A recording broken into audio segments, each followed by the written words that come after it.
Hey everyone, welcome back to the channel. If you're diving into the world of investing on Robinhood, you might be wondering how to keep tabs on your dividends. Dividends are those sweet payments companies send to shareholders from their profits, and tracking them is key to managing your portfolio. In this quick guide, we'll walk you through the steps to view your dividends on Robinhood in just a few minutes.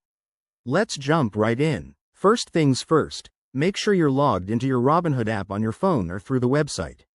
Once you're in, head over to the main dashboard. This is where you'll see an overview of your investments. Now, tap on the Account tab, usually located at the bottom right corner of the screen.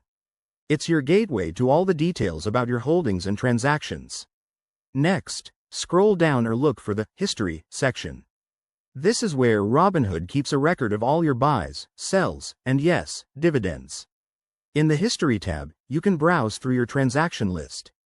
To make it easier, use the search or filter options, type in dividend, or select the appropriate category if available.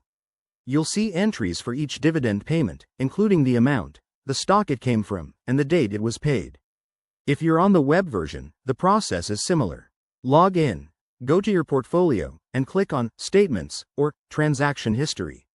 Robinhood might also send you notifications for dividends, so check your app settings to ensure they're turned on.